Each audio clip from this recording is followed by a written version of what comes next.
Monsieur le chef du gouvernement, messieurs, je tiens d'abord à remercier la Caisse des dépôts et de gestion et la chaire d'excellence prévoyance et retraite de m'avoir convié ce matin sur un thème évidemment essentiel qui est la généralisation de la couverture sociale dans un contexte particulier qui est celui du vieillissement. Je vais ce matin vous dire quelques mots effectivement du Conseil d'orientation des retraites. Non pas parce que ce serait un modèle, je crois que chaque pays a ses spécificités, mais parce qu'il y a, je pense, des enseignements à tirer de 15 années d'expérience pour le corps. Il faut que j'arrive. Voilà. En effet, le Conseil d'orientation des retraites a été créé en 2000 dans un contexte assez spécifique en France, puisque c'était un contexte de blocage en matière de processus de réforme des retraites. Pour rappeler très rapidement l'histoire, il y avait une grande réforme en 1993 du régime de base des salariés du secteur privé, puis une tentative en 1995 d'étendre le processus de réforme notamment au régime de la fonction publique qui a conduit à d'importantes grèves en France. Donc processus de négociation qui était bloqué et on a ressenti le besoin de relancer le dialogue sur la question des retraites en créant cet organisme qui effectivement est rattaché administrativement au service du Premier ministre, ce qui lui donne une légitimité et une autorité sur notamment les administrations et les caisses de retraite. Et malgré tout, et je le préciserai tout de suite après, c'est également un organisme qui se veut indépendant dans son mode d'organisation et son travail.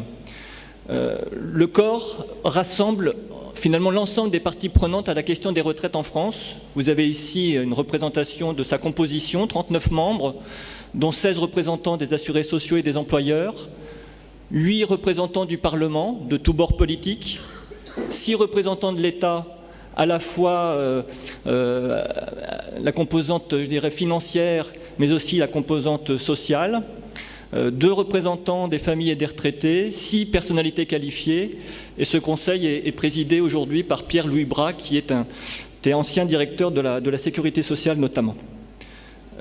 Les missions du Conseil d'orientation des retraites ont été fixées par la loi, ce qui est important pour assurer évidemment la légitimité de cet organisme. Vous avez sur cette diapositive les principales missions confiées au Conseil: décrire les évolutions et perspectives à moyen et long terme des régimes de retraite français, apprécier les conditions requises pour assurer la viabilité financière à terme de ces régimes, participer à l'information sur le système de retraite et les réformes mises en œuvre, suivre également les aspects sociaux du système de retraite, en particulier la situation des retraités, les écarts entre les femmes et les hommes, regarder également les expériences à l'étranger, et enfin assurer le suivi annuel du système de retraite au regard de ses objectifs tant financiers que sociaux. Finalement, l'objectif principal du Conseil d'orientation des retraites est d'assurer la continuité dans le débat sur les retraites en amont de la négociation sociale, en amont du processus de négociation entre le gouvernement et les partenaires sociaux qui débouchent sur des réformes. À travers différents principes, d'abord approfondir les sujets en matière de retraite sans la contrainte de l'urgence, ce qui est un luxe au sein de l'administration française, pouvoir prendre le temps de réfléchir, et comme on le sait, quand on s'intéresse aux questions de retraite, on a besoin d'une visibilité à très long terme. Fixer un cadre au débat, en particulier par l'élaboration des perspectives à moyen et long terme du système de retraite, et contribuer au pilotage du système de retraite afin d'aider les décideurs publics à effectuer des choix en matière d'évolution du système de retraite, sur le plan financier et sur le plan social.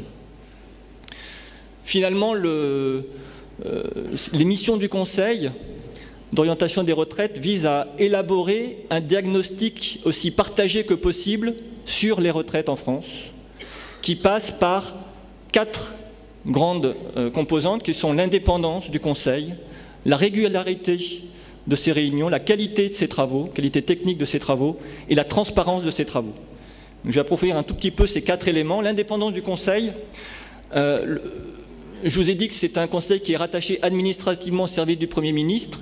Pour autant, ce sont les membres eux-mêmes qui fixent le programme de travail annuel du conseil, évidemment en bonne intelligence, notamment en fonction des préoccupations du gouvernement en place, surtout lorsqu'une réforme est en cours de préparation. Les sujets sont traités suffisamment en amont du processus de réforme pour éviter justement tout risque d'instrumentalisation des uns et des autres au sein du Conseil. Le rattachement au service du Premier ministre du Conseil d'orientation des retraites et la nomination du président du Conseil par le pouvoir politique ne remettent pas en cause cette indépendance. Si elle était remise en cause, les partenaires sociaux refuseraient de siéger au Conseil d'orientation des retraites. Je crois que la meilleure des preuves de cette indépendance, c'est que à la fois les organisations syndicales et patronales ont un intérêt à siéger au sein de ce Conseil parce qu'ils échangent une information. La régularité des réunions du Conseil, il y a des réunions tous les mois sur des thèmes qui ont été prédéfinis pour l'ensemble de l'année, ce qui permet de créer des habitudes d'échange entre les futurs négociateurs, de favoriser donc ces échanges et d'apaiser les débats sur un thème qui, politiquement, est toujours très tendu. La qualité des travaux est assurée par la petite équipe que je dirige, le secrétariat général du Conseil d'orientation des retraites, qui est composé de 9 membres, donc une petite équipe, mais qui a un rôle de tête de réseau vers les administrations, les caisses de retraite, tous les organismes qui disposent d'informations, d'études, de données sur la question des retraites, pour élaborer chaque mois donc, les dossiers thématiques du Conseil. Il y a une grande exigence de la part du secrétariat général du Conseil d'orientation des retraites par rapport aux études qui sont demandées aux différents organismes extérieurs. Il y a un souci de la cohérence et le souci de la diffusion de la bonne pratique entre les différents régimes de retraite. Je rappelle que la France a un système de retraite très éclaté, donc il est important d'assurer la diffusion de ces bonnes pratiques en matière d'analyse et de projection en particulier, avec un souci de coordination assuré par le secrétariat général. Un souci d'objectivité dans les travaux qui sont conduits pour le Conseil d'orientation des retraites. L'objectivité, elle passe par le fait qu'on ne cherche pas à orienter les travaux. Si c'était le cas, là encore, l'avis du Conseil s'arrêterait. Il s'agit pour nous et pour le Conseil de mettre à plat, d'identifier les problèmes, de dresser les différentes pistes possibles d'évolution du système de retraite en montrant les avantages, les intérêts, les limites, les difficultés. Donc il y a un travail approfondi de pédagogie. J'ai recensé l'ensemble des travaux depuis une quinzaine d'existence du Conseil d'orientation des retraites et on arrive aujourd'hui à peu près 2000 documents sur la question des retraites, sous tous les aspects.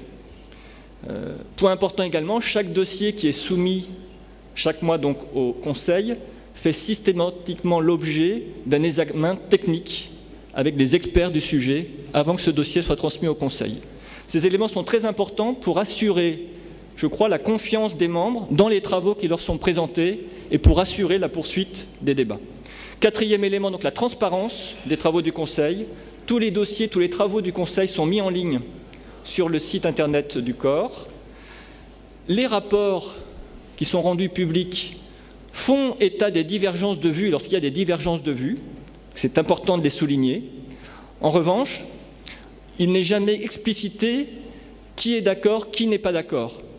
On explique que certains sont d'accord, d'autres ne sont pas d'accord, en expliquant les raisons, mais l'objectif c'est d'assurer la continuité du débat. Donc il ne s'agit pas de stigmatiser les uns et les autres, mais de faire état de divergences, de comprendre pourquoi il y a des divergences et d'essayer de dépasser ensuite ces divergences. Donc si je devais dresser très rapidement un bilan de ces 15 années d'existence du Conseil d'orientation des retraites, je pense qu'on peut dire aujourd'hui que les travaux du Conseil d'orientation des retraites font référence.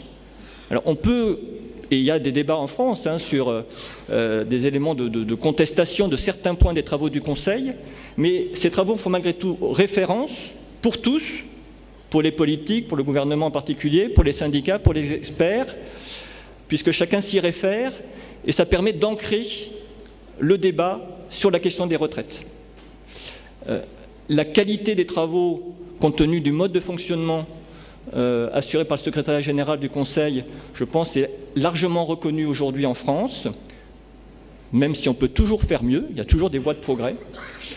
Le diagnostic est bien partagé, je vous disais, plus de 2000 documents échangés, discutés au sein du Conseil depuis sa création. Et puis un renforcement du rôle du Conseil récemment dans le pilotage du système de retraite, puisqu'on demande à ce Conseil d'élaborer chaque année un rapport qui décrit les évolutions et les perspectives des différents indicateurs financiers et sociaux correspondant aux objectifs du système de retraite. Et ce rapport annuel ensuite est confié à un comité de suivi des retraites composé de 5 experts, dont l'un des représentants est dans la salle, Didier Blanchet, qui interviendra tout à l'heure. Et ce comité d'experts, qui lui a son indépendance et peut trouver un consensus en son sein, peut faire des recommandations au gouvernement sur les évolutions souhaitables du système de retraite. Pour conclure, je dirais qu'il y a peut-être 2 grands enseignements que je tirerais par rapport peut-être aux réflexions que pourrait avoir la chaire d'excellence de prévoyance et retraite, portée notamment par la Caisse de dépôt et de gestion marocaine. Le premier point, c'est de trouver le bon positionnement par rapport au pouvoir en place. Ni trop loin, ni trop près. Pour à la fois créer du consensus et puis surtout traiter de sujets opportuns par rapport à l'agenda politique, puisqu'il s'agit d'aider à la décision. Et le deuxième enseignement, c'est la capacité de mobiliser et de coordonner des études de qualité. Et cette capacité, elle passe en particulier par la qualité des données dont on peut disposer pour asseoir les travaux en matière de retraite, mais qu'on pourrait généraliser à l'ensemble de la protection sociale. Voilà, je vous remercie.